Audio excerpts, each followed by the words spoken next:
నమస్కారం, వార్తలకు స్వాగతం. ముందుగా ముఖ్యాంశాలు.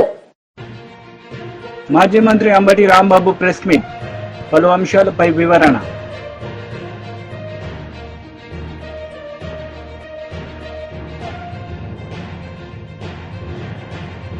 మాజీ మంత్రి వేముల ప్రశాంత్ రెడ్డి ప్రెస్ మీట్, ఇరు పార్టీలపై ఫైర్.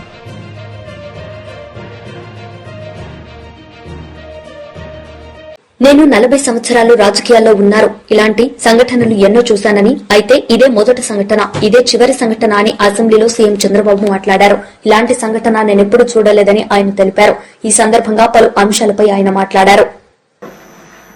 అయితే మనం అందరం కూడా చూస్తే అలాంటి సందర్భంలో ఏకపక్షంగా తన సొంత ఎంపీ మీద రాజద్రోహం కేసు నమోదు చేసి, లేని కేసును నమోదు చేసి, ఆయన ఏమి కుట్రలు చేయలేదు, రాజద్రోహం చేయలేదు, లేకపోతే ఏదో పెద్ద ఇచ్చేసే సందర్భం లేవు. మనందరూ కూడా తెలుసు. రాజద్రోహం కేసు నమోదు చేసి 2021 మే 14వ తేదీన, మే 14వ తారీఖున ఆయన పుట్టినరోజు. ఆ పుట్టినరోజు ఆయన అరెస్ట్ చేసి పైశాచిక ఆనందం పొందాలనే ఉద్దేశంతో ఆయన అరెస్ట్ చేశారు. ఆ రోజు మీరు చూస్తే ఒక ఎంపీ పోలీస్ కస్టడీలో టార్చర్ చేయడం దేశంలోనే ఒక పెద్ద సంచలనమైంది.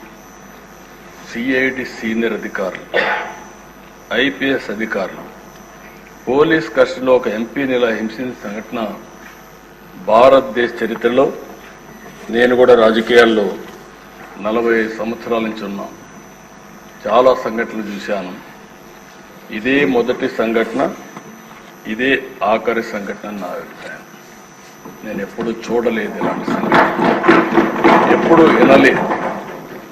ఆ రోజు మీరు చూస్తే 5 నెలల కూటమి పాలన గురించి ఒక్క మాటలో చెప్పాలంటే అప్పుల జాతర సంక్షేమానికి పాత్ర అన్నట్లుగా ఉందని, ప్రభుత్వ వైఫల్యాలను కప్పిపుచ్చుకునేందుకు డైవర్షన్ పాలిటిక్స్ చేయడం, ప్రశ్నించిన వారిని అక్రమంగా నిర్బంధించడం తప్ప ప్రజలకు చేసిందేం లేదని ఎర్రగొండపాలెం ఎమ్మెల్యే తాటిపర్తి చంద్రశేఖర్ స్పష్టం చేశారు. 5 నెలల్లో 57,000 కోట్ల అప్పు చేసిన ప్రభుత్వం ఎన్నికల ముందు ఆర్భాటంగా ప్రచారం చేసిన సూపర్ 6 హామీలను కూడా గాలికొదిలేసిందని చెప్పారు. బడ్జెట్లో 3 పథకాలకు ఏ కేటాయింపులు లేకపోగా మరో 3ంటికి నామమాత్రంగా నిధులు కేటాయించారని తెలిపారు. వారికి కేటాయించింది ఏంటని ఒకసారి కానీ చూస్తే, ఉచిత గ్యాస్ సిలిండర్లు 3 ఇవ్వడానికి 1,54,00,000 కుటుంబాలు ఈ రాష్ట్రంలో ఉన్నాయి. దానికి అయ్యేటటువంటి ఖర్చు అక్షరాల 4,000 కోట్లు కావాలి 3 సిలిండర్లకి. అంటే ఒక్కొక్క సిలిండర్కి అన్నా కూడా దాదాపుగా 13,000 కోట్ల రూపాయలు కావాల్సినటువంటి పరిస్థితి ఉంటుంది. 1,300 కోట్ల రూపాయలు. కానీ వారు కేటాయించింది ఎంత అని చూస్తే 895 కోట్లు. అంటే ఒక సిలిండర్ కూడా ఇచ్చేటటువంటి ప్రసక్తే లేదనేది స్పష్టంగా కనపడుతుంది. ఇక కీలకమైనటువంటి ఆడబిడ్డ నిధి 1,500 పేరుతోటి దగా చేసేటటువంటి కార్యక్రమం, దానికి సంబంధించి 32,400 కోట్లు కేటాయించాల్సి ఉంటే ఇచ్చింది కేటాయింపు కేవలం 0. అంటే ఏమి ఇవ్వాల. ఉచిత బస్సు, ఇది కూడా పెద్ద బుస్సు అనే విధంగా ₹1 కూడా దీనికి కేటాయింపే చేయలేదు. అంటే ఈ రకంగా సంక్షేమానికి పూర్తిగా పాతర వేసినటువంటి పరిస్థితి కనపడుతుంది. ఇంకొక వైపును చూస్తేమో అప్పులు ఒక సంవత్సరానికే 68,000 కోట్ల రూపాయలు అప్పు చేస్తామని స్పష్టంగా బడ్జెట్లోనే ప్రకటించడం జరిగింది. అంటే గత ప్రభుత్వంలో ఇచ్చినటువంటి పథకాల డబ్బు ఏమైపోయింది? గత పరిపాలనలో అందుకున్నటువంటి కుటుంబాలు ఏమైపోవాలి? సో ఈ ఒక రకమైనటువంటి దగా చేస్తూ బడ్జెట్ ప్రసంగంలోనే వారు దొరికిపోయారు దొంగలు. అయితే ఇంకొక ఇంపార్టెంట్ విషయాన్ని కూడా వారు దాటవేసేటటువంటి ప్రయత్నం చేస్తూ ఉన్నారు. ఈ మధ్య కాలంలో చూసాం, డిప్యూటీ చీఫ్ మినిస్టర్ గారు హోంమంత్రి గారిని ఏ విధంగా వారిని మాట్లాడారో, ఈ రాష్ట్రంలో ఉన్నటువంటి పరిపాలన ఎంత అరాచకు నియంత పరిపాలన ఈ రాష్ట్రంలో కొనసాగుతుందో వారి మాటల్లోనే మనకు అర్థమైంది.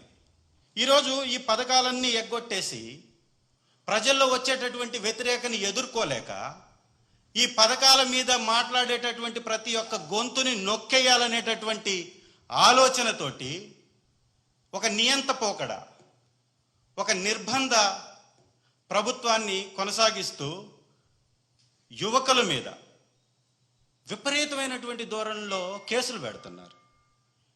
యాక్చువల్గా వారికి 41A నోటీస్ ఇచ్చి పంపించేటటువంటి కేసుల్లో కూడా అరెస్టులు పెట్టి 24 గంటల లోపల మెజిస్ట్రేట్ ముందు హాజరుపరచాల్సి వస్తుందని ఒక్కొక్కరికి 4-5 చోట్ల పోలీస్ స్టేషన్స్లో కేసులు పెట్టించి ఈ 24 గంటలు గడవక ముందే ఇంకొక పోలీస్ స్టేషన్లో సబ్మిట్ చేస్తూ అక్కడ గడవక ముందు మళ్ళీ ఇంకొక పోలీస్ స్టేషన్కి తీసుకెళ్తూ వారిపై విచక్షణారహితంగా దాడి చేస్తూ వారు పెట్టనటువంటి సంతకాలను పెట్టినట్టుగా చూపిస్తూ వారు ఇవ్వనటువంటి వాంగ్మూలాన్ని ఇచ్చినట్టుగా వారిని దబాయించి సంతకాలు పెట్టించుకుంటూ అడ్డంగా దొరికిపోతున్నారు.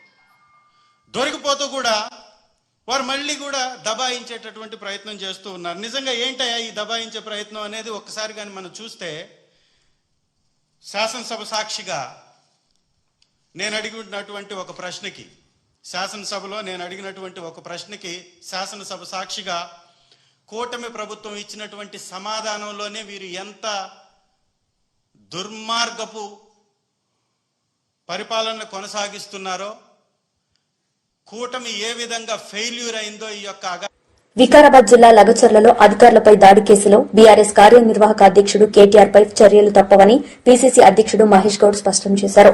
ప్రభుత్వం చేసే ప్రతి పనిని అడ్డుకునేందుకు కుట్రలు చేస్తున్నారని మండిపడ్డారు. ఫార్ములా ఈ కేసులోనూ కేటీఆర్ ప్రమేయం ఉందని, ప్రభుత్వం చట్ట ప్రకారం ముందుకెళ్తుందని మహేష్ గౌడ్ తెలిపారు. పోలీస్ ఇన్వెస్టిగేషన్ ప్రకారం ఎవరు దోషులుగా తేలితే వారి మీద చర్యలుంటాయి. మేము కోరుకునేది కూడా, ప్రభుత్వాన్ని విన్నవించేది కూడా, తప్పు ఎవరు చేసినా ఉపేక్షించొద్దని. అభివృద్ధికి ఆటంకం కలిగితే తరతరాలుగా బాధపడాల్సి వస్తుంది. మనం ఇవాళ జరగాల్సిన అభివృద్ధి ఆగిపోతే మనం కాదు, మన వెనుకొచ్చిన తరాలు బాధపడాల్సి వస్తుంది. అది గ్రహించుకొని ముందుకు పోవాలి. రాజకీయాలు చేయండి, రాజకీయాలు మాట్లాడండి, మేము తప్పులు చేస్తే నిలదీయండి, మేము సరిదిద్దుకోవడానికి సిద్ధంగా ఉన్నాం. రేవంత్ రెడ్డి ముఖ్యమంత్రి గారికి భేషజాలు లేవు. ఏదైనా తప్పులు జరిగితే కూడా మేము సరిదిద్దుకుంటాం. ఇది స్పష్టంగా రేవంత్ రెడ్డి గారు, బట్టి గారు చెప్పడం జరిగింది. ఏది లేకుండా కేవలం రాజకీయాల కోసం, మీ అవసరాల కోసం ప్రజల్ని వాడుకుంటాము, ప్రజల్ని రెచ్చగొడతాము, అభివృద్ధిని ఆడుకుంటాము అంటే మాత్రం ఉపేక్షించేది లేదు. ఇది ప్రభుత్వం యొక్క స్పష్టత అనే మాట కూడా నేను స్పష్టం చేస్తా ఉన్నాను. డెఫినెట్గా కాంగ్రెస్ పార్టీ కార్యకర్తల కృషి వల్ల మేము అధికారంలోకి వచ్చాము. మొదటి సంవత్సరం ఉత్సవాలు ప్రతి కార్యకర్త జరుపుకుంటారు. కార్యక్రమాలు ఇవ్వబోతా ఉన్నాం. రేపటి నుండి కాంగ్రెస్ పార్టీ ఈ విజయోత్సవాలు జరుపుకుంటుంది. ప్రభుత్వ పరంగా జరిగే కార్యక్రమాల్లో కూడా కార్యకర్తలు భాగం పంచుకుంటారు. పార్టీ పరంగా కూడా కార్యక్రమాలు ఉంటాయి. బహుశా 2 కానీ 3 కానీ మేము కూడా ఒక బహిరంగ సభ పెట్టి ఈ ప్రభుత్వం సంవత్సరం పాటుగా తీసుకున్నటువంటి అభివృద్ధి సంక్షేమ ఫలాల మీద విశ్లేషించి, చర్చించి, వారు తీసుకున్న సాహసమైన నిర్ణయాల మీద హర్షం వ్యక్తం చేస్తారు. సీఎం రేవంత్ రెడ్డిపై ఈటెల రాజేందర్ ఫైర్ అయ్యారు. రేవంత్ సొంత నియోజకవర్గంలో బలవంతపు భూసేకరణకు ప్రయత్నం చేశారని ఈటెల ఆరోపించారు. ఇంటర్నెట్ నిలిపివేసి రైతులను హింసించారన్నారు. స్థానిక ఎంపీ డీకే అరుణను అడ్డుకున్నారని ఈటెల ధ్వజమెత్తారు. తిరుపతి రెడ్డిని మాత్రం భారీ కాన్వాయ్తో పంపించారని దుయ్యబట్టారు. త్వరలో లగచర్లలో బీజేపీ బృందం పర్యటిస్తుందని తెలిపారు. పట్నం నరేందర్ రెడ్డి మాటల్లో తప్పేముందని ఈటెల సమర్థించారు. కలెక్టర్ను పంపిస్తే అంతకంటే ముందే డీకే అరుణ సమక్షంలో ఆగ్రహం వ్యక్తం చేసిన రైతులు, అంతకంటే ముందే కొంతమంది బ్రోకర్లని వాళ్ళు ఊర్లలో బంధించి మీరు మా ఊర్లలోకి వచ్చి భూములు ఇచ్చే ప్రయత్నం చేస్తే మిమ్మల్ని వెంటాడతామని చెప్పి బెదిరించిన రైతాంగానికి, అంతకంటే ముందే పాదయాత్ర చేసిన రైతాంగానికి ఇవన్నీ తెలిసి కూడా అహంకారపూరితంగా కలెక్టర్ గారు అక్కడికి పోయినారు. కలెక్టర్ గారు పోయిన తర్వాత మీ ప్రజా సేకరణకి మేము రాము, మేము మమ్మల్ని ఇబ్బంది పెట్టకండి అని చెప్పిండ్రు వాళ్ళు. అయినా బలవంతంగా మళ్ళీ పోయినరు. పోతే వాళ్ళు నిరసన చెప్పిండ్రు, బయటికి పంపించిండ్రు. స్వయంగా కలెక్టర్ గారు చెప్పిన మాట ఏంటంటే నా మీద దాడి జరగలేదని చెప్పిండ్రు. చెప్పిన తర్వాత రాత్రికి రాత్రి 1500 మంది పోలీసుల్ని ఈ 4 గ్రామాల మీద పడి యుద్ధ భూమిలో ఎట్లయితే ఇతర దేశాలు వచ్చి ఆక్రమించుకొని ఇబ్బంది పెడతాయో గా పద్ధతుల్లో గ్రామాల మీద పడి యువకుల్ని మాట్లాడిన మహిళలందరూ కూడా రాత్రి అరెస్ట్ చేసి తీసుకుపోయారు. తీసుకపోతే ఎందుకు తీసుకుపోతున్నారని చెప్పి అడిగిన కర్మానికి అనేక మంది కొట్టి హింసించారు. ఎంతమందిని హింసించారు, ఎంతమందికి ఏమైంది అనేది రేపు తెలుస్తుంది. ఇవాళ దాచేస్తుండొచ్చు, ఇవాళ బెదిరిస్తుండొచ్చు, కానీ తప్పకుండా తెలుస్తుంది. ఇంకా దారుణమైన మాట ఏంటంటే ఆ ప్రాంతంలో మొత్తం ఇంటర్నెట్ బంద్ చేసిండ్రు, సెల్ ఫోన్లు పనిచేయకుండా చేసిందంటే అంటే యుద్ధ భూమిని తలపించే పద్ధతిలో రేవంత్ రెడ్డి గారు ఓట్లేసి గెలిపించిన ప్రజానికానికి ఇవాళ చూపిస్తున్నటువంటి నిజస్వరూపం ఇది. చివరికి ఈ సంఘటన మీద స్వయంగా అక్కడ ఎంపీగా ఉన్నటువంటి డీకే అరుణ గారు రైతాంగాన్ని కలుసుకుందాం, ఏమైందో తెలుసుకుందాం అని చెప్పి పోతే ఎక్కడో కిలోమీటర్ల దూరంలో వికారాబాద్లో మొత్తం బారికేడ్లు వేసి స్వయంగా ఎంపీగా ఉన్నటువంటి డీకే అరుణ గారిని నివారించే ప్రయత్నం చేశారు. కానీ అదే ముఖ్యమంత్రి గారి సోదరుని మాత్రం 50 కార్ల కాన్వాయ్తో 300 మందితో ఆ పల్లెలను కూడా తిరుక్కుంటా మీరు తిరుగుబాటు చేస్తారని మా మీద అని చెప్పి దూషించుకుంటా మీరు కనుక మర్యాదగా సంతకాలు పెట్టకపోతే మీ జైళ్ళల్లో మగ్గేటువంటి మీ యువకులు కానీ మీ కొడుకులు కానీ మీ భర్తలు కానీ బయటికి వచ్చే ప్రసక్తి లేదని చెప్పి చెప్తా ఉన్నారు. అక్కడ డీకే అరుణ గారు నేను ఎంపీని పోనిస్తలేరు, మీరు వారిని పోనిస్తుందంటే వాళ్ళు కాంగ్రెస్ పార్టీలు కదా అంటే అధికారులు కూడా ఎట్లా బానిసలాగా పనిచేస్తుండడానికి ఇది సజీవ సాక్ష్యం. ఇదే కలెక్టర్ గారు డీకే అరుణ గారు పోతేనేమో కనీసం మర్యాద లేకుండా ప్రవర్తిస్తాడు, కానీ అదే కాంగ్రెస్ పార్టీ నాయకులు ముఖ్యమంత్రి గారు సోదరులు పోతే మాత్రం ఇవాళ ఏ ప్రోటోకాల్స్ ఉన్నాయో తెలియదు కానీ బయటికి వచ్చి స్వాగతం పలికి తీసుకుపోయే పరిస్థితి ఉన్నది. ఇవాళ నేను అడుగుతా ఉన్నా ముఖ్యమంత్రి గారిని, మీరు ఇవాళనే ఏదో ఇతర పార్టీలలో నాయకులు పురికొల్పితే అయిందని చెప్తా ఉన్నావు. ఈ ఇష్యూ ఒక్కరోజుతో పురికొల్పబడే ఇష్యూ కాదు, ఇది రెచ్చగొడితే రెచ్చిపోయినటువంటి ఇష్యూ కాదు. స్వయం మీ భర్తలు పిల్లలు మీ ఇళ్లకు తిరిగి వచ్చే వరకు బీఆర్ఎస్ పార్టీ మీకు అండగా ఉంటుందని లగచర్ల బాధితులకు మాజీ మంత్రి కేటీఆర్ భరోసా ఇచ్చారు. ఇంతమంది ఆడబిడ్డల బాధకు రాజకీయ రంగు పులిమి భూములు లాక్కునే కుట్ర రేవంత్ చేస్తున్నాడని ఆయన విమర్శించారు.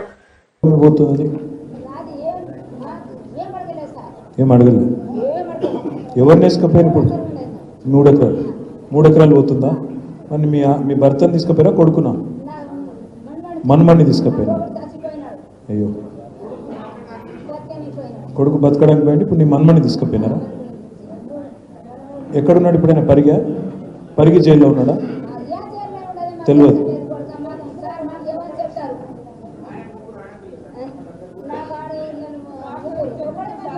ఇక్కడ తొలగొచ్చి మీకు చూపెడతాము, మీ ఆయనలకు మీ పిల్లలకు మీకు చూపెడతామని తొలగొచ్చిండ్రు సార్. అది మాకు చూపెట్టాలి సార్, మాకు ఇడిపియాలి. ఇప్పుడు మేము దొంగతనం చేయలేము, మా భూమి సార్కి మేము కొట్లాడినాం చేసినాం, కానీ ఇట్లా అవుతుందని మాకు తెలియదు సార్. ఇట్లా రాత్రిపూట వచ్చి మీకు ఇట్లా దాడి చేసి ఇట్లా పోలీసు వాళ్ళు వచ్చి మా ఇంట్లో జోరి ఇట్లా కొట్టి మాకు తీసుకొస్తారని మాకు తెలియదు సార్. మాకు మా భూమి పోతుంది, మా ఇల్లు పోతుందని మేము ఇట్లా కొట్లాడుతున్నాం, కానీ ఇట్లా పరిస్థితి వస్తుందని మేము చూడలేము.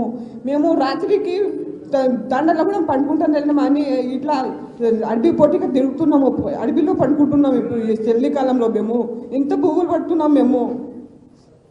సారీ అమ్మా, మనం ఏదో చెప్తాను.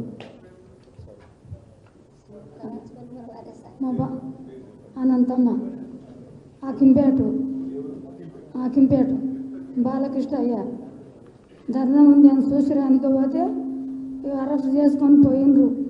మా బాబు 3 సంవత్సరాల అరమిలు పోయితే పొలం కొన్నాం, 13 ఎకరాల భూమి అవుతుంది సార్. మరి మేము ఇంట్లో ఉండగలగాలి, పోగలగాలి. ఎట్లా మా భర్త నాకు వస్తే మంచిగా ఉంటుందంట. నేను 3 రోజులు 20,000 పెట్టుకొచ్చినాము. ఏమవుతుందో ఎట్లా నాకు భయం వస్తుంది. కుటుంబ 13 ఎకరాలు మాది. 13 ఎకరాల భూమి మొత్తం పోతుందని చెప్పిందా? మొత్తం నోటీస్ ఇచ్చిందా? ఏమి ఇవ్వలేదు. ఏం పైసలు ఇస్తారో చెప్పిర్రా? ఏం చెప్పలేరు. అసలు ఎందుకోసం తీసుకుంటారో చెప్పిర్రా? ఫార్మా కంపెనీ అని చెప్తున్నారు. ఫార్మా కంపెనీ అని చెప్తున్నారు. అంతే తప్ప ఏంటి, ఎందుకు, ఎప్పుడు ఇస్తాం, ఎంత ఇస్తాం తెలియదు. ఇప్పుడు మీ దగ్గర మార్కెట్లో ధర ఎంత ఉంటుంది ఒక ఎకరానికి? ధర అంటే నాకు తెలియదు సార్. కాదు అంటే మీకు అందాజా కూడా తెలియదా? అసలు తెలియదు. 10 లక్షలు ఉంటుందా, 15 లక్షలు ఉంటుందా, అది కూడా తెలియదా? ఏం తెలియదు. మీ దగ్గర గుంజుకోనికే చూస్తున్నారు ల్యాండ్, అందుకే మీరు పోయి లొలిపెట్టారు. మా ఆయన అసలు మేము చెప్పినాం సార్, మేము లాసేళ్ళు ఫోన్ చేసిండు. పోయినా కానీ సరే లాసేళ్ళు ఫోన్ చేసి మీటింగ్ ఉంది దాని అంటానంటే పోయిండు. ఇక పోయినంత మాత్రంలో మళ్ళీ అందులో ఉన్నాడో లేడో తెలియదు సార్. ఇక 3 రోజులు అయితే తొలకపోయిండు. మా భూమి మా కూర్చు అడిగినాడా? అందరు రాజీ అయినారు అన్నారంట. వాళ్ళు రాజీ అయినా అంటానా అంటే ఓలా దొలకరా మా ముందల. రాజీ అయినా అంటారు ఎవరు అన్నారో ఓలా దొలకరా మా ముందల. మేము అడుగుతున్నాం మా ముందల దొలకరా. ఏం చేయలేరు సారు. ఇది 10 నెలల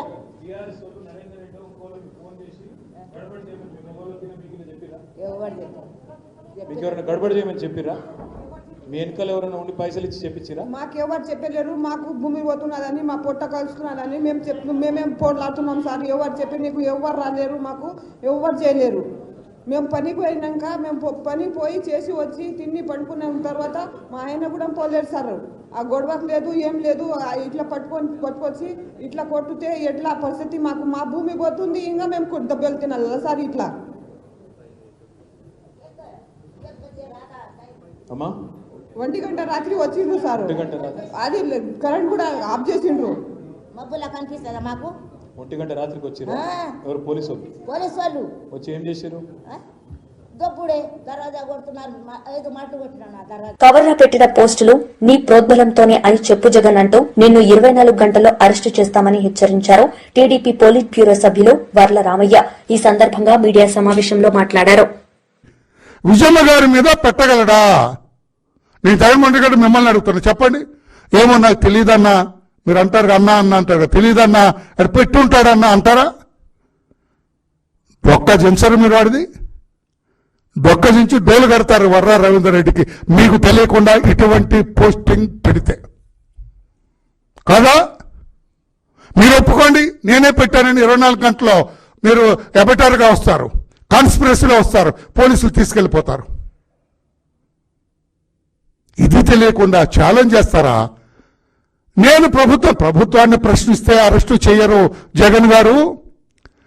ప్రభుత్వం ఏదైనా తప్పిదం చేస్తే మీరు ప్రశ్నిస్తే ఎవరు అరెస్ట్ చేయరు.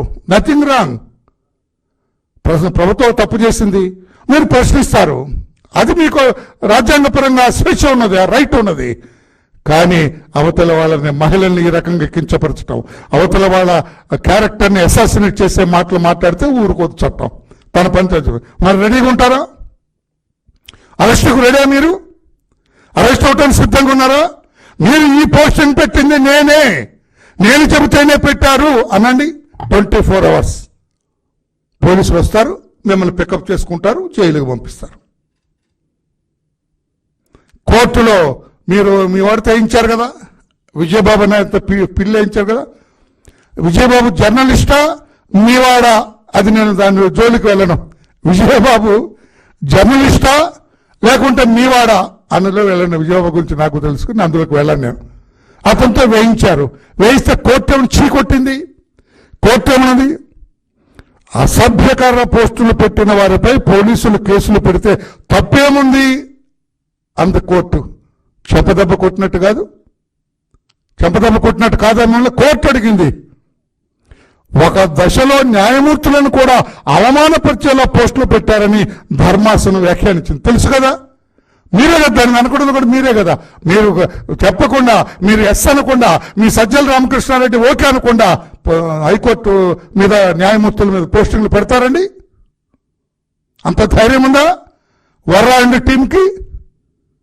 మీ సజ్జల భార్గవ్, సజ్జల రామకృష్ణారెడ్డి, వైఎస్ జగన్మోహన్ రెడ్డి మీరంతా కలిసి కదా. This very big conspiracy.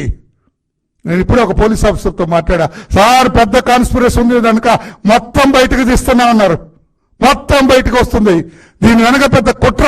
అందుకని నేను ఒక అబద్ధపు సామ్రాజ్యాన్ని నిర్మించుకున్నాడు జగన్మోహన్ రెడ్డి. ఈ సోషల్ మీడియా వల్ల బతికి బట్టకట్టాలనుకున్నాడు మిస్టర్ జగన్మోహన్ రెడ్డి. కోర్టులు కూడా మా న్యాయమూర్తుల మీద కూడా మీరు ఇష్టం వచ్చినట్టు పెట్టారు కదా, ఇంకేం మాట్లాడతారు మీరు? హైకోర్టు మీరు వేసిన ఆ పిల్లి మీద, మీ వాడేసిన పిల్లి మీద అభ్యంతరాన్ని వ్యక్తం చేసింది. న్యాయస్థానం తీవ్ర ఆగ్రహాన్ని వ్యక్తం చేసింది. సభ్య సమాజం సిగ్గుపడే రీతిలో సోషల్ మీడియాలో అభ్యంతరకరమైన పోస్టింగ్లు పెడుతుంటే పోలీసులు చూస్తూ ఊరుకుంటారా అని పిల్లేసిన వ్యక్తిని ప్రశ్నించింది. ఏం సమాధానం చెబుతారు జగన్మోహన్ రెడ్డి గారు? ఏం సమాధానం చెబుతారు? అంటే మీరు మాట్లాడితేనేమో అది ఓకేనా, ఇతరులు మాట్లాడతాను ఇది కరెక్ట్ కాదు జగన్మోహన్ రెడ్డి గారు అని చెప్పి కూడా నేను తెలియజేస్తున్నాను. అది ఎంత దుర్వినియోగం చేశారండి సోషల్ మీడియాని మీరు. ఈ సోషల్ మీడియా వర్రా రవీందర్ రెడ్డి ఈ టీం అందరికి దాదాపు మాజీ మంత్రి అంబటి రాంబాబు మీడియా సమావేశం నిర్వహించారు. ఈ సందర్భంగా పలు అంశాలపై ఆయన మాట్లాడారు. ఎఫ్ఐఆర్ రిజిస్టర్ చేశారు, జగన్మోహన్ రెడ్డి గారిని దానిలో ముద్దాయిగా పెట్టారు. దానిలో విజయపాల్ అనే ఆయన ఎడిషనల్ ఎస్పీలో ఎవరినో పెడితే ఆయన సుప్రీంకోర్టుకు వెళ్ళాడు, బెయిల్ తెచ్చుకున్నాడు. అది దీనిలో ఏముందని కూడా సుప్రీంకోర్టు చెప్పింది. అలాంటి కేసును మళ్ళీ వాళ్ళు తీసుకొచ్చి శాసనసభ సాక్షిగా ఒక కథ అల్లి జగన్మోహన్ రెడ్డి గారిని దూషించే కార్యక్రమం చేయటం నాకు చాలా విచిత్రం వేసింది. చాలా నీచమైనటువంటి కార్యక్రమంలాగా కూడా కనిపించింది. అలాగే పవన్ కళ్యాణ్ గారు, చంద్రబాబు నాయుడు గారు వీళ్ళందరూ కలిసి జగన్మోహన్ రెడ్డి గారి గురించి మాట్లాడేటటువంటి మాటలు మాట్లాడుతూ నేను అడుగుతా ఉన్నా, జగన్మోహన్ రెడ్డి గారు నేను చెప్పారు సుమారుగా 1:40 ఆయన ప్రెస్ మీట్ పెట్టి చెప్పాడు, మీరు ఇచ్చినటువంటి ప్రతి వాగ్దానాన్ని మీరు అమలు చేయలేకపోతున్నారు. పచ్చి అబద్ధాలు చెప్పేటటువంటి కార్యక్రమం చేశారు కూటమి ప్రభుత్వం. అధికారంలో వచ్చిన తర్వాత ఏమీ లేదు. ఆ రోజు నేను చెప్పాను 74,000 కోట్ల రూపాయలు చంద్రబాబు నాయుడు గారు కూటమి ఇచ్చినటువంటి వాగ్దానాలు నెరవేర్చాలంటే 74,000 కోట్ల రూపాయలు కావాలి. మీరు బడ్జెట్లో ఎంత పెట్టారండి? ఏమి లేదు. వాగ్దానాలను నెరవేర్చకపోగా పచ్చి అబద్ధాలు చెప్పి మోసం చేసి ఒక చీటర్ లాగా ఈ రాష్ట్ర ముఖ్యమంత్రి ప్రవర్తించాడు. ఎందుకు 420 ఐపీసీ కింద నీ మీద కేసు పెట్టకూడదు అనేటువంటి పద్ధతుల్లో వివరంగా సాక్ష్యాధారాలతో సహా జగన్మోహన్ రెడ్డి గారు చెప్తే దానికి శాసనసభలో సమాధానం చెప్పే పనే లేదు. మాకు 164 మంది ఉన్నారన్నారు. ఏది ఒక్కరిని చెప్పమనండి సమాధానం దీనికి?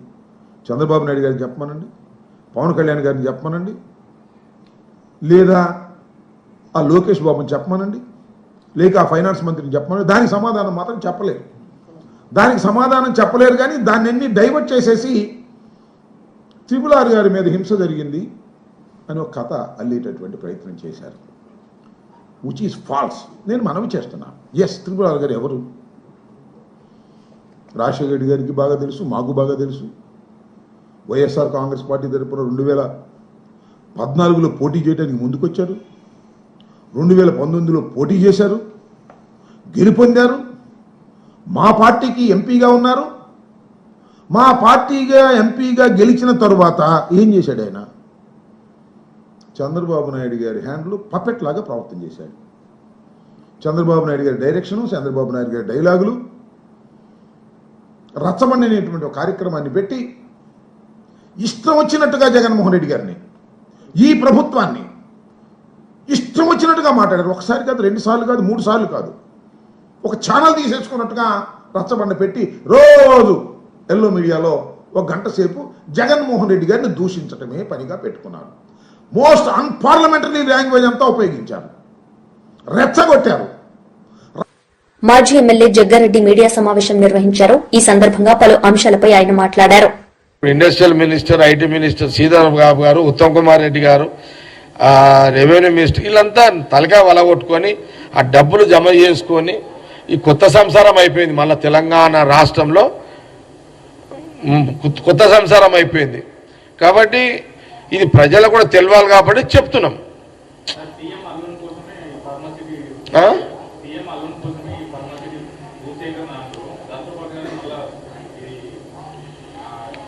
కేట్ ఎవరన్నారు ఈ మాట?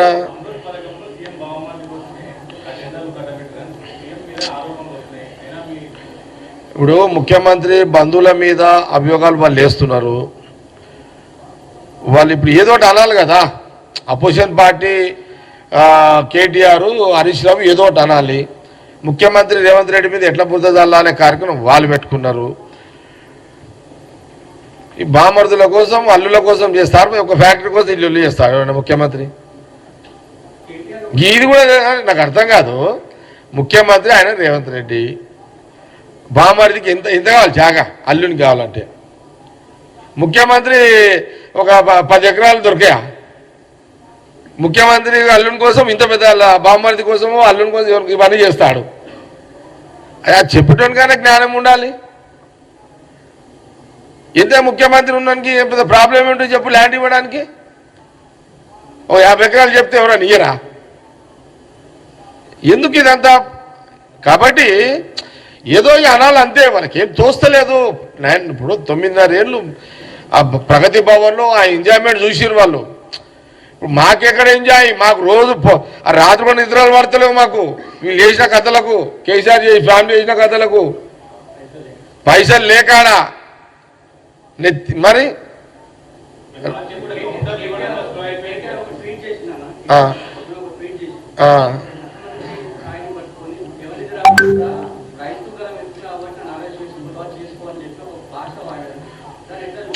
అట్లాంటి అప్పుడు కేసీఆర్ వాడలేడా? కేసీఆర్ ఏమనేటోడు? సన్నాసులు అనేటోడు.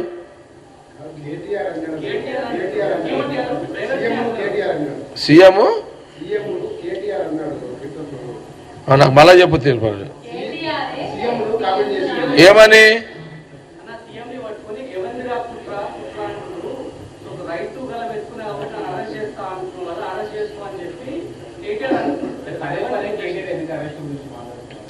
ఇప్పుడు కేటీఆర్కి ఏమైందంటే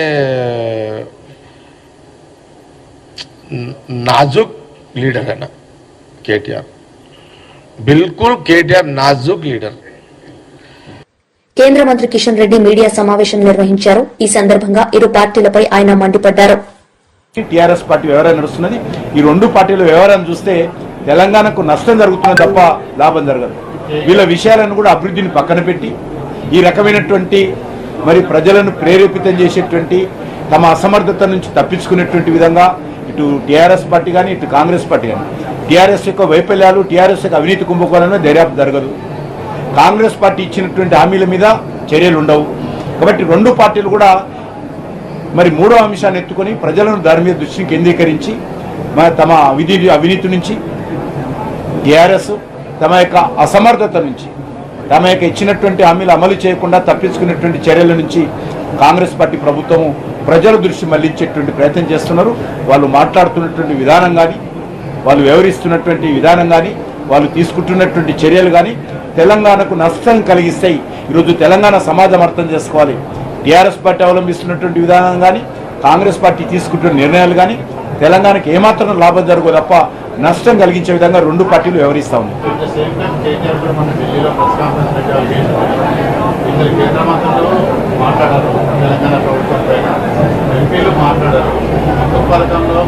ఆయన సర్టిఫికేట్ అవసరం లేదు, నేను మాట్లాడను. ఆయన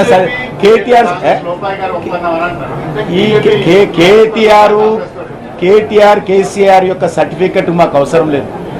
ప్రధానమంత్రి గారు ప్రారంభోత్సవం చేయడానికి హైదరాబాద్కు వస్తే, తెలంగాణకు వస్తే రానటువంటి ముఖాలు ఈరోజు మేము ఏం చేయాలో మాకు చెప్పాల్సిన అవసరం లేదు. ప్రధానమంత్రి గారు ఒక ఫెర్టిలైజర్ కంపెనీ ప్రారంభోత్సవానికి వస్తే ఈయన రాడు, ముఖ్యమంత్రి ఫామ్ హౌస్లో వండుకుంటాడు.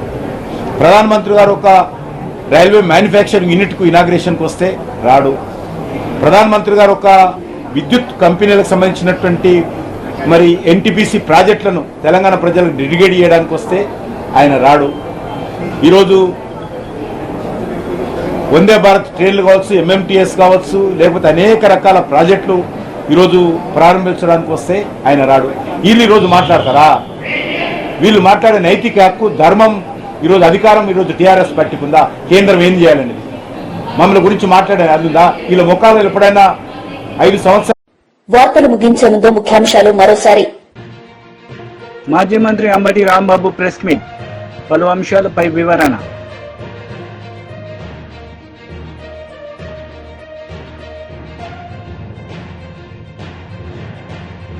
మాజీ మంత్రి వేముల ప్రశాంత్ రెడ్డి ప్రెస్ మీట్, ఇరు పార్టీలపై ఫైర్.